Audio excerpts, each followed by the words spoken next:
to Pixel Pizza, Did she say pizza? your ultimate source for chiptunes, video game talk, and pepperoni. Delivered to you from Los Angeles and into the digital cyberspace of the 2020s. Pizza power! That's right, one super giant pizza. I want a large, thick crust with double cheese, ham, pepperoni.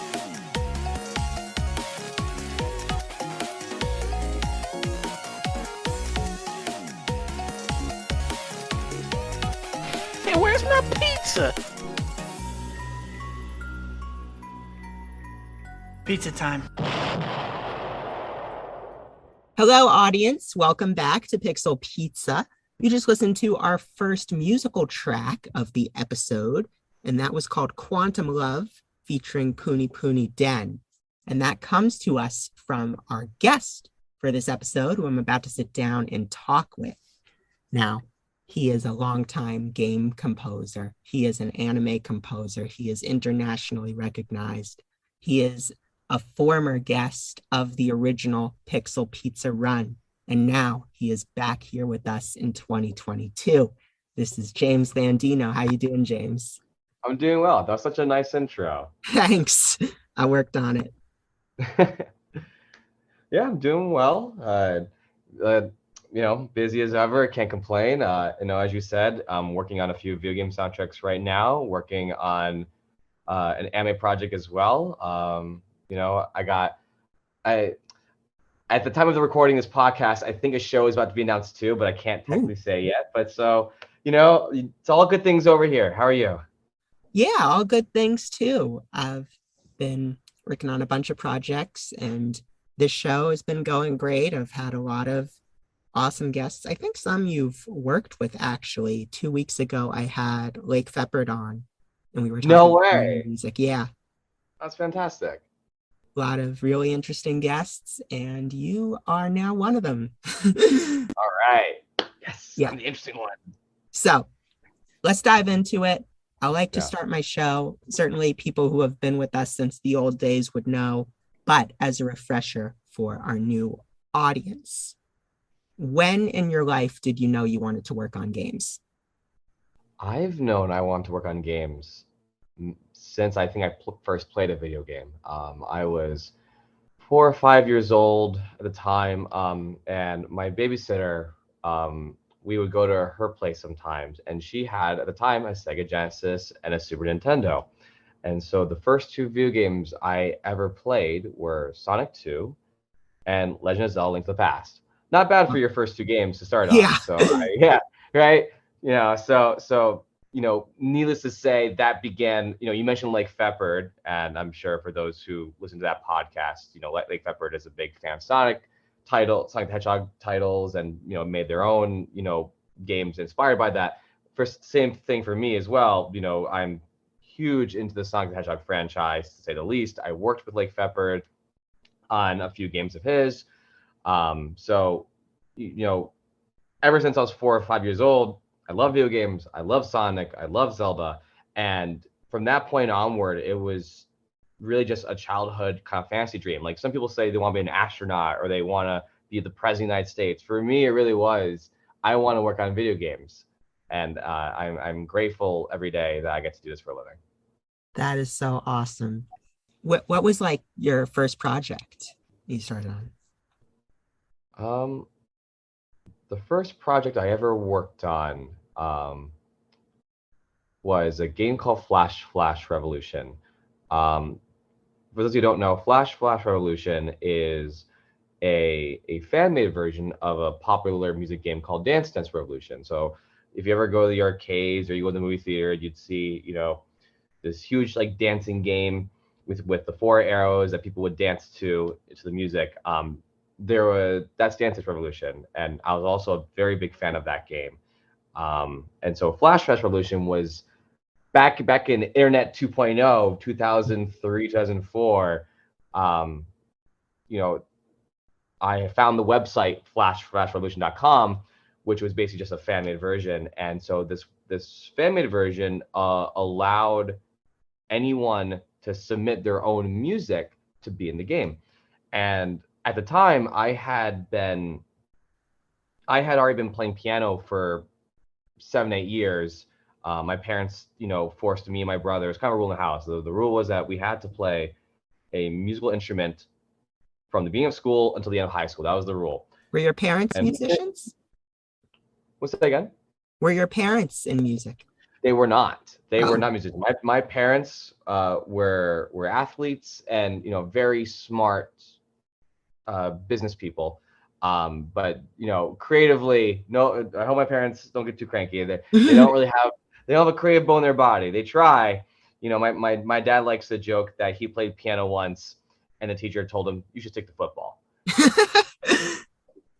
So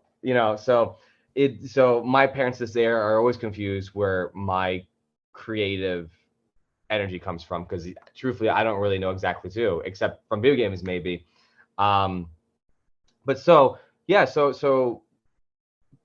when I found out that people could submit music for this game, I was like, whoa, I can write music for video games. That's so cool. I do know how to play piano, and then I could just go find software and learn how to write music. It must be possible, right? This is 11-year-old, 12-year-old me thinking this. And so I immediately got some software, started making some, bad music. And sure enough, after a year of studying and, working my butt off, I was fortunate enough to be picked to have my music selected in for their one, like the updates in 2004, I think. So I was 13, 14 years old when technically have my first credit in a video game. Wow, that's awesome. And that age, I think I was like writing fan fiction about Super Smash Brothers. That was my submissions online. Let's go. Heck yeah. And not to fast forward too much, but it's cool that was where you started, and now you have your music in an actual arcade game, Tunism. That's right. Yes, it all comes full circle. Absolutely. Yeah. So 10 minutes away from me, there's an arcade called Round One, which I'm sure you're familiar with. And yep, love Round One. I go there, I try to at least go once a week to play Dance Dance Revolution. But yeah, so at the arcade, they have Tunism, which recently was ported from Japan to America. And it's just so cool to know that I can go play my song at the arcade. It's really, I never thought I'd be here. Yeah, it seems like a big thing for you so far has been sort of that the dreams that you had being tangible. Oh yeah, I mean, it's funny. I don't think of it as having tangible dreams, because the way how I always approach these things is like, well, I want to do this. How can I make this possible? It's like, to me, dreams don't even, the word dream is not often in my vocabulary. I just see it as, I want to do this. How can I do this? And then as an adult, then the question comes, how can I do this while making the finances to do so? Of course. So yeah, I've always been a big problem solver kind of person. I always see something, I'm like, all right, what are my options? How can I approach this? And I always try to think of some kind of system or strategies. And really, I feel like I'm good at trusting my systems of okay, if I want to do this, here's how I'm going to do it. This doesn't work out, I'm going to do this instead. And so far, I think I've been, it works for me pretty well, I think. Yeah, in that case, what would you say your strategy was for advancing your career path forward in those early stages? In the early stages, I think in the early stages, I always have believed, and I still believe it's true to some extent, but I always believed that despite how social, if someone meets me in the street, they may think I'm very social or I'm very, just outgoing. I'm actually not. It's all learned abilities for me to be more social. I'm a super duper introvert, excuse me. And so when I was younger, I was even more introverted. And my logic was, well, I hate networking. I don't like to network for the sake of networking. I don't, I'm not even that good at talking to people. And so I thought to myself, well, if I don't want to have to go find the work, I want people to come find me. And my belief was that if I was really, really, really good at one thing, I may get less work because I'm super specialized in that one thing, but eventually people will take notice and then come find me for that one thing. And eventually that was true, that people would come find me for certain kinds of work.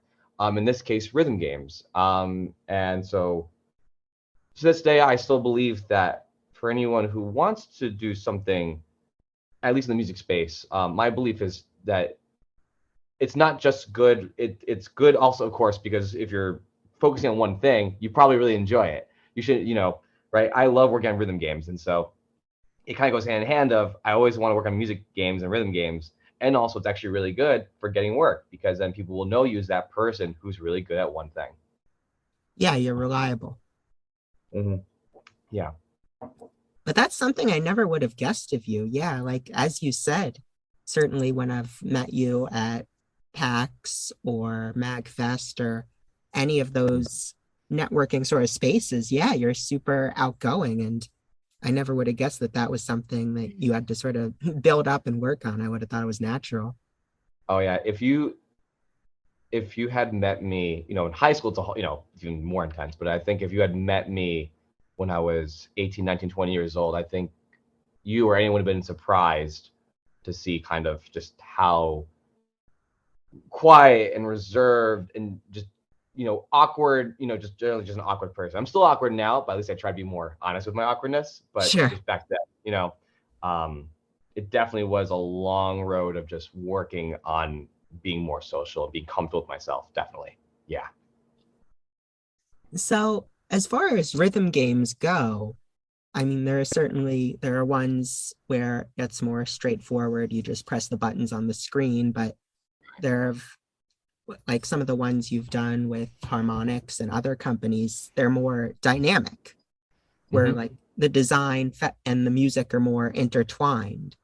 So Right. when you're working on those kind of games, do you have any discussions with the game designers, or how do you create the music in those instances?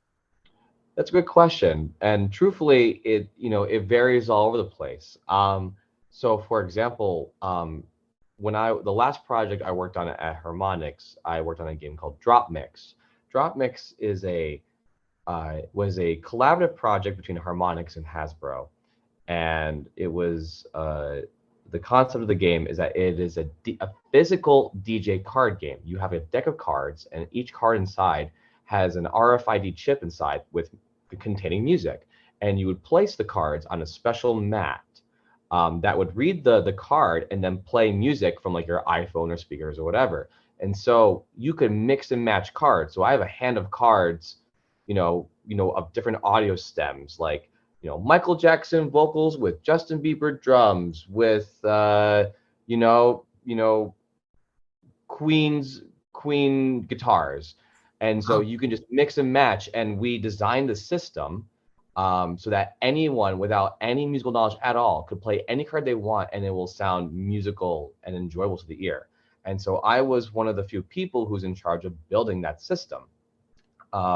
So it was a lot of, so for me, especially when I'm working on music games, when I had the chance to be involved in the design, actually, it's definitely one of my favorite aspects of game development. I also was, for other projects I've been on in my life, like with Rock Band or Dance Central, I would be involved with the level design, like the notes that would fall down from the screen and then you play to the rhythm. I would be involved with the level design in that sense. That is levels in a sense, right? So yeah. I'd be involved, yeah. So I'd be involved with that as well. So, you know, just doing projects, different projects just kind of enable me to flex that game design muscle that I really, really enjoy. I would like to do more of in the future if I could. I'm sure that's a really fun creative challenge. Yeah, yeah. And then on the other side, more recently, you've also been composing for anime and for trailers and for more, I guess, linear media, you would say, non-games. Yeah.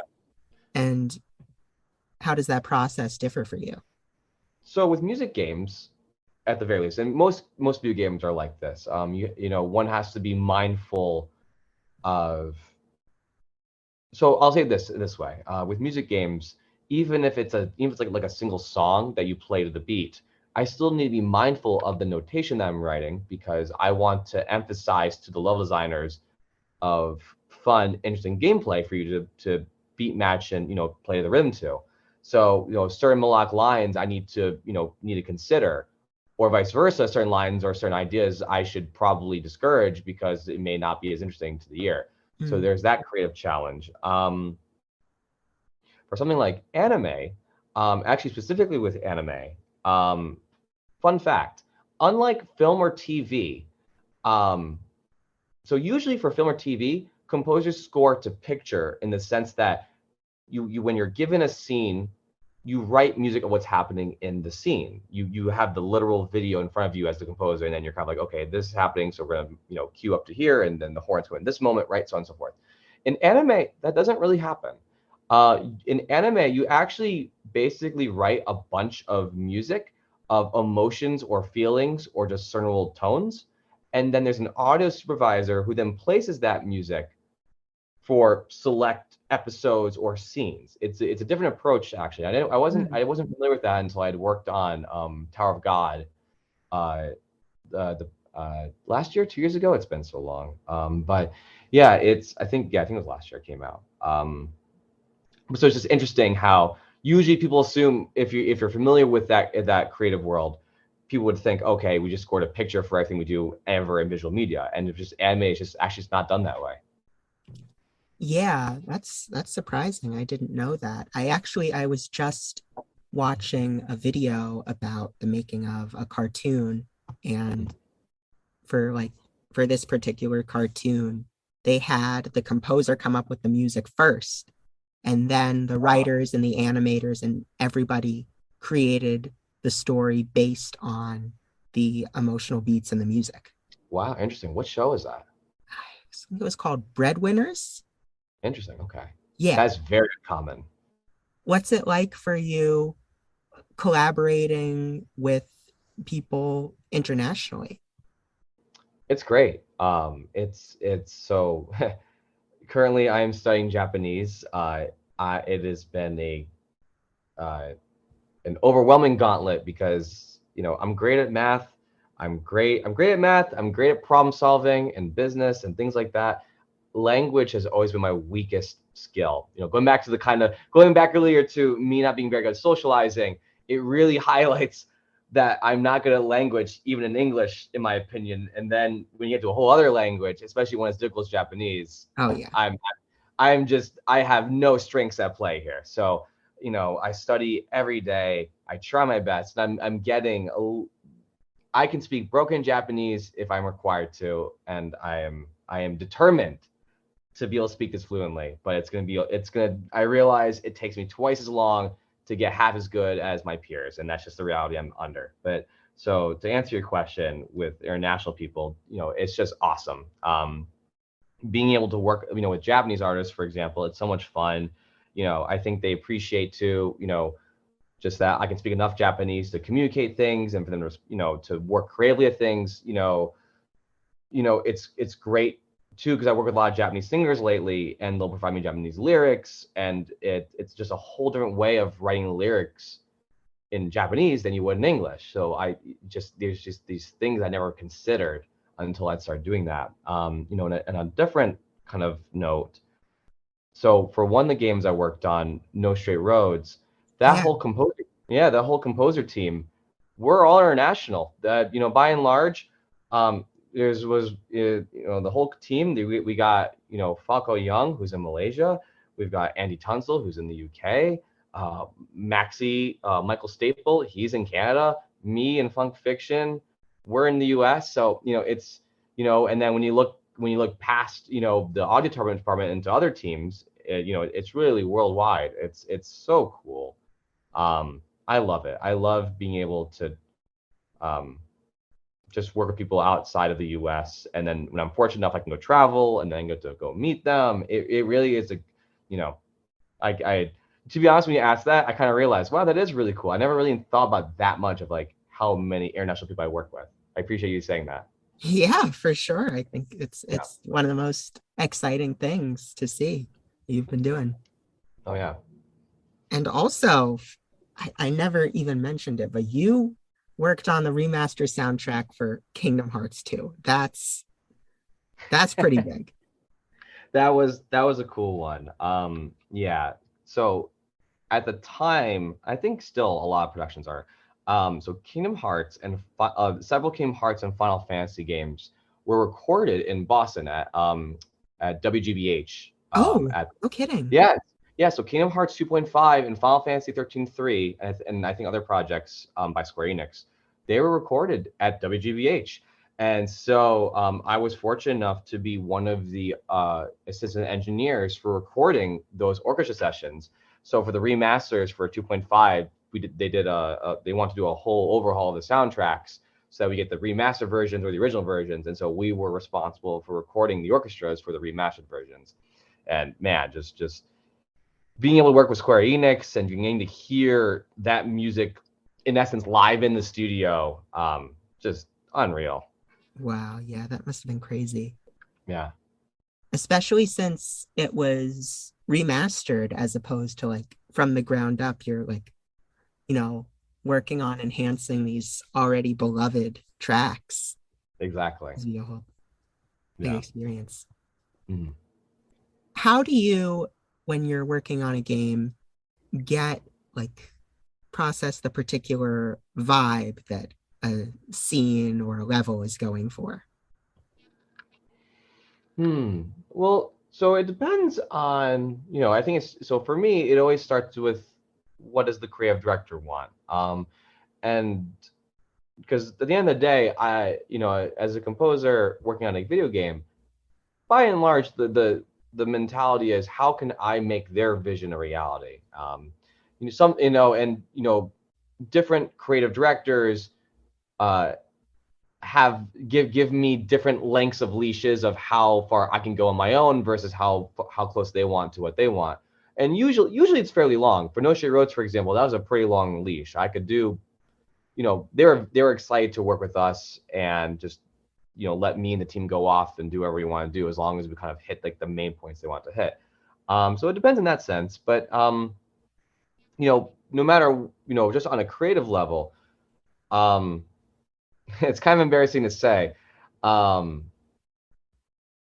I write music for a video game, I try to mentally and emotionally, when I'm in that creative headspace, I try to embody okay, if I'm Sonic the Hedgehog, what would Sonic the Hedgehog want to feel or hear in this moment? And that's kind of how I approach it, because it sounds really embarrassing, but whatever. No. Yeah, it's because I think like most people who love Sonic, we'd want to run around like Sonic, right? Oh, yeah. You know what I mean? So you'd kind of, as a kid, you kind of do that. And I kind of, when I'm writing music for video games, I kind of re-tap into that brain a little bit. Like, all right, if I'm Sonic the Hedgehog and I'm running around in my room or wherever, I'm already internalizing the kind of music I think I'd want to hear in that moment. And that's basically how I apply my creative approach to video games. I've noticed that's such a common lesson I've learned, thing I've heard from anybody creative, composers, actors, writers, that finding a way to channel your inner child is a super important way of sort of unlocking your creative limits. It is, you're right. Because as an adult, you're so self-conscious about what you can and can't do or say. Absolutely. I think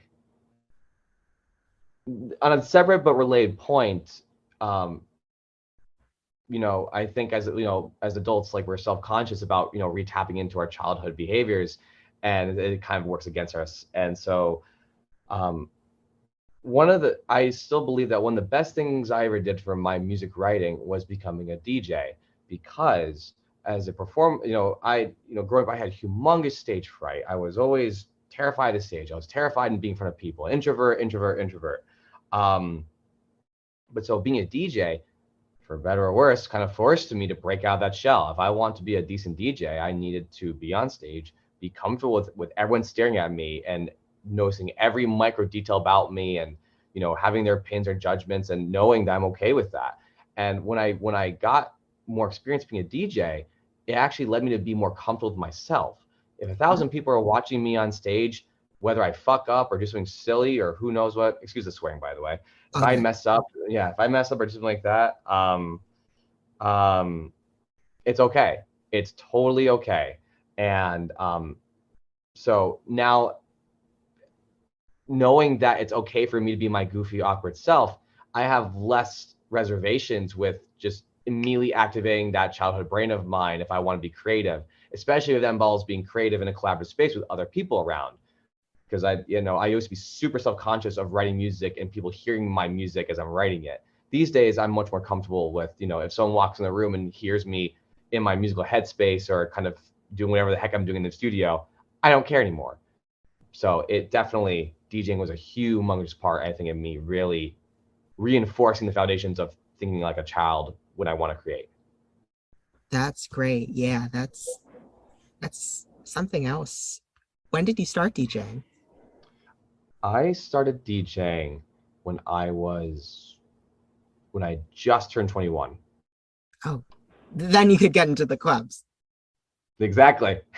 Yeah, I graduated from college when I was 20. I had a college degree, but I couldn't even go to the club if I wanted to. Yeah, I forget. Maybe I mentioned this story on the show before, but when I was back in Boston, I was doing something for the radio show where I was gonna record like a live chiptune session. There were some Yeah, chiptune artists who were playing at a local bar, yeah, and the bar would not let me in because I was maybe 20 at the time. right. But I had my whole recording set up, my microphones and everything. And so the musicians just brought it in for me while I waited outside and they recorded it. Nice. And did you end up doing any sort of remote DJing during the past 2 years? I did a little bit of it. Little bit of remote DJing. I learned very quickly that at the time of when COVID was happening, or still happening, Yeah, sure. but when it was more intense, I would just say, I did not have an adequate setup to do it very well. So I did it once. I would have liked to do it more, but the reality, at least of when in my previous apartment where I was living in LA, it was just wasn't feasible. It just wasn't feasible. So, Mm. you know, it is what it is. If anything, I was not saying I was glad to not DJ, but I think that I was in a really good spot to just write a lot of music and just do a lot of cool different creative things instead of DJing. Yeah, what other creative things were you working on at that time? I'm trying to remember because 2 years ago it just feels like it just Oh, yeah, that's for sure. oh man. Admittedly, I couldn't list off two exact projects. Tower of God was one of them, I think, actually. Um, and then Tunithm was another one. Actually, so few. So Tunithm was one. Tower of God was another. I was working on original music at the time as well for the EP. So I was just, I worked on a project for Tencent on PUBG Mobile. So I certainly have my hands full during that time as well as starting my company. My company started 2 years ago, back in 2020. During a time when we were all kind of not sure what was going to happen in the world, I decided for myself, well, I want to start a company. I want to take this time to take initiative and see, if I can make something that can help people, in this music industry, because I have a lot of investment and passion to help musicians who don't want to deal with the business side of things to really enable them to be their best creative self. Yeah. Talk a little bit more about that because we talked about it before, but that was not being recorded. Yeah. So in 2020, I founded a company called Rare Drop, and so Rare Drop, as I just mentioned, the kind of mission statement is to empower musicians who have very specialized skill sets, usually as composers, but we have several disciplines of people we represent. You know,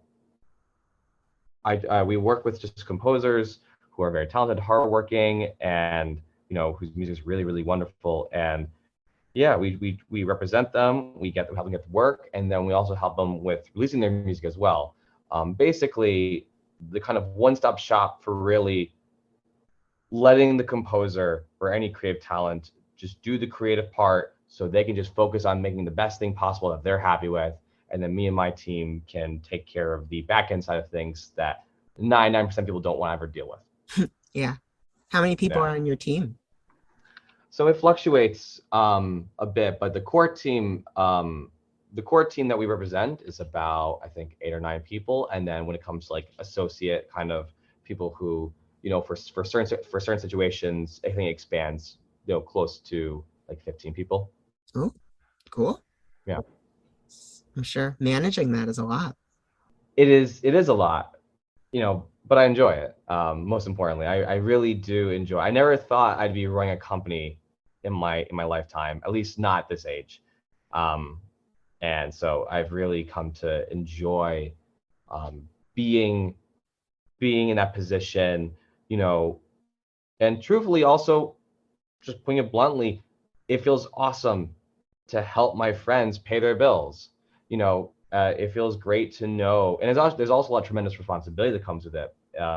It certainly is, it's a lot of feelings and thoughts in that, but in essence, I get a lot of fulfillment knowing that I am helping someone who you know, who's a musician or a creative, help them, you know, get opportunities that then they can pay for their rent, pay for their food, you know, just pay for their life.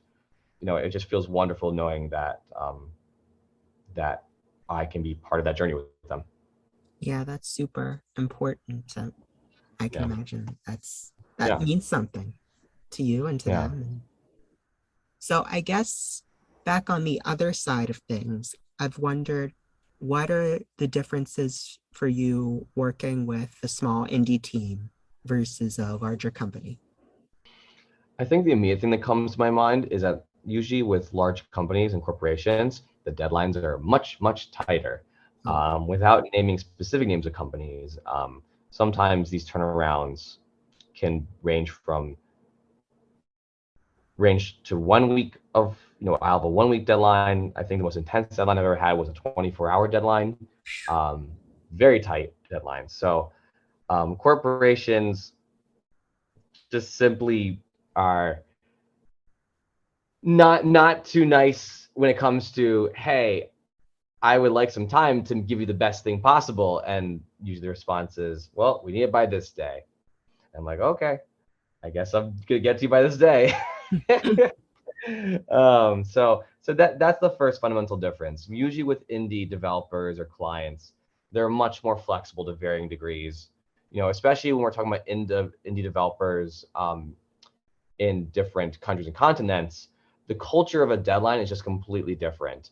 And you know, typically in America and more Western countries, this is not a hard rule course. This is more just a broad generalization. But typically, more English speaking, not English speaking, I should say, more westernized Western countries are much more strict and put a lot of emphasis into the deadline. This is the deadline. You must respect that deadline.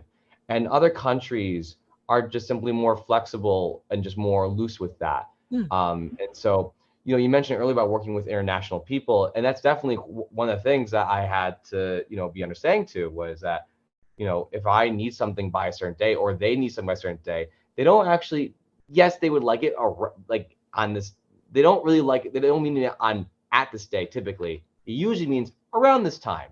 If you get it 1 day late, it's not the end of the world. They're more understanding. Of course, in the world of game development and entertainment, you know, that's not always the case, no matter who you're talking to. But by and large, it's just fascinating to think about, you know, just how different countries handle the idea of a deadline, the idea of structure and a schedule. Yeah, absolutely. It's interesting to know about how that varies across cultures. Yeah. All right, I think it's about time for a musical break. So let's go listen to another track from you, James. This one is Speed Future Zone. So enjoy that, audience, and we'll be back with you soon.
get back to it with some more Pixel Pizza. You just listened to Speed Future Zone off the Encore EP by our guest today, James Landino. So let's get back to talking with James. So most recently, you made your own EP again after 10 years. That's right. 10 years. Yep. Yeah, so wait, maybe it's less than 10 years. Maybe it's like 8 years. It was 8 years, actually. I think you're right. Yeah. Or more or less. Yeah. But I played it on my original show. That's how long ago it was. Let's go. Yeah. What brought you back to making your own material? So during COVID, we have a lot of time in our hands in a lot of cases. And I thought it'd be a really good time for me to just write some music for myself, music that I think is more appropriate for the kind of project I'm doing under my name. Because when I had written the first EP 8 years ago, I was in a different life back then. I had just graduated from school. I was in Boston. There were different kinds of priorities and concerns in my life.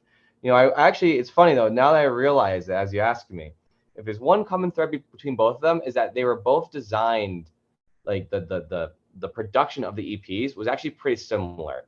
The first EP I did, Transition, 8 years ago, every song was written in 1 week. Wow. It was all written in 1 week. So, I think there are 6 songs in that release, and I did everything in 6 weeks total, by and large. Like the songwriting was, the whole song's written, in 6 weeks total. Mm. And for this new EP, Gamecore, that came out last year, same mentality, except instead of 1 week, it was 1 month, because I, had other projects to manage. But it still, in essence, was the same mentality of, all right, I'm gonna write 1 song a month, and then the EP will come out, and this will be the kind of creative vision or pursuit that I set out to do.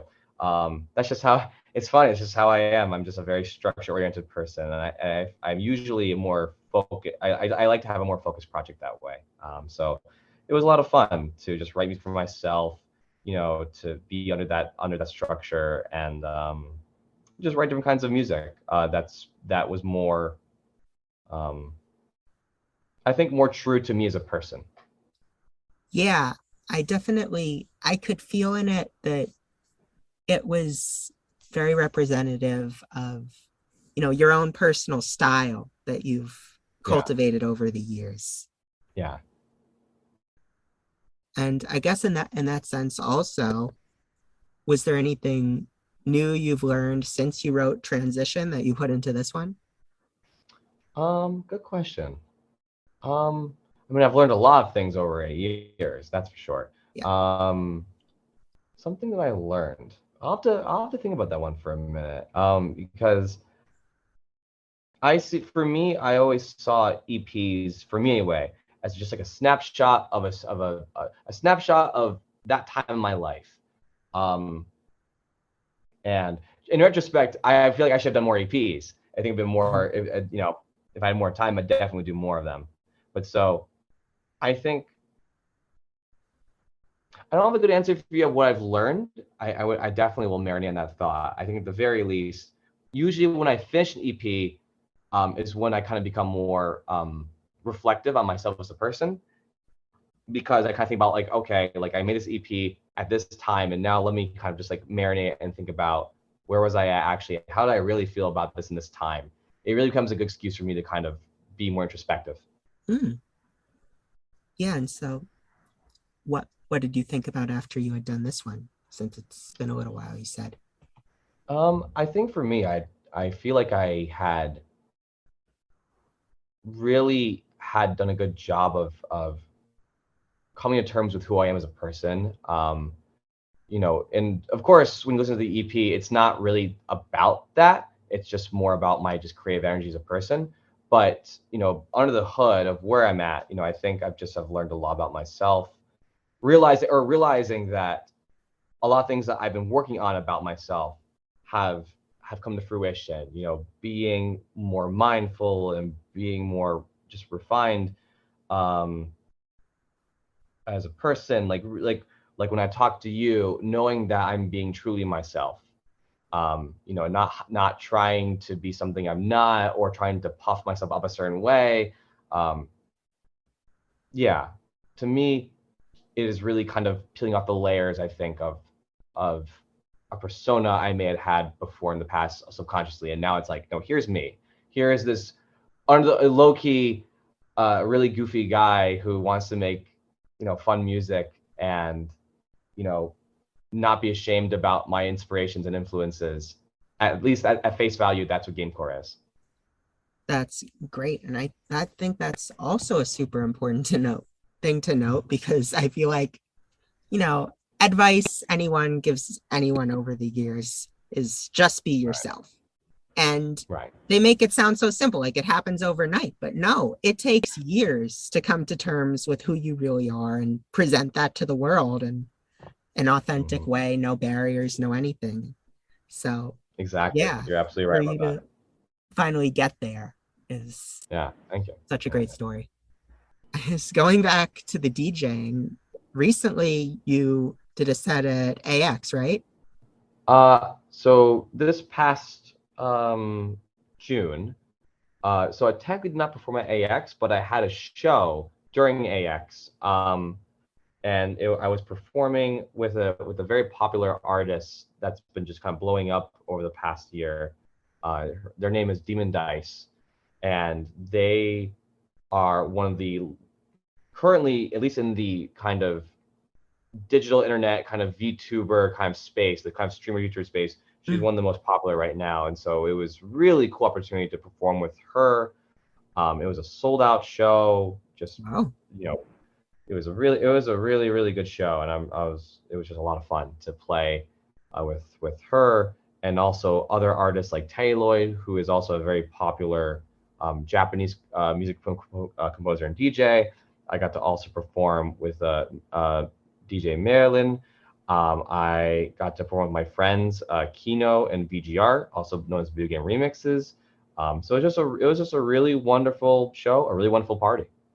That's awesome. And was that your first time doing like a big live show again? No.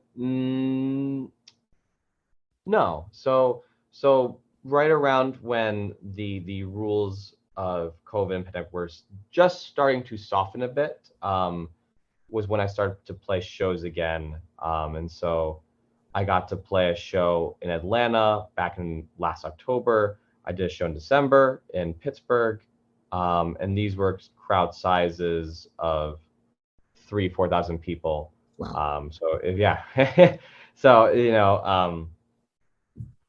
so it's all been.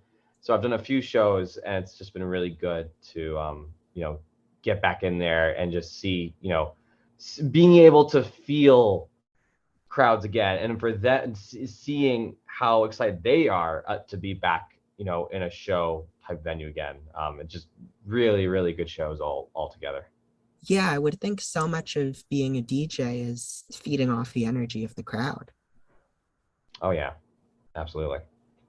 And just going to concerts in the past year has been surreal, because the energy the crowds are giving is out of this world. It really is. People are ready to have fun. That's for sure. As far as stuff you can talk about, like what's next for you? That is a great question. What can I talk about? Yeah, it stinks. This is always the worst question, because I'm like, is there anything I talk about? I'm like, not really. All I can really say is that currently I am working on 5 different game projects. I'm working on 1 anime project right now. A few shows are coming up soon. I just did a thing for I can't even hint at it. It's darn it. So I have several things coming soon. I always hate to be the artist that says big things coming soon, but there actually are things coming soon. So I'm looking forward to sharing that with everyone when I'm able to. All right. Well, yeah, we'll keep our ears to the ground. That was all the questions I had laid out. Was there anything else you wanted to talk about? Any questions you wish I'd asked? Not specifically. It's just doing this radio show has just been so much fun. It's always a joy talking to you, and your your your cadence and just thoughtfulness is always greatly appreciated. I always enjoy it. Thank you so much. That means a lot. Yeah. That's something I definitely try to bring to it. Yeah.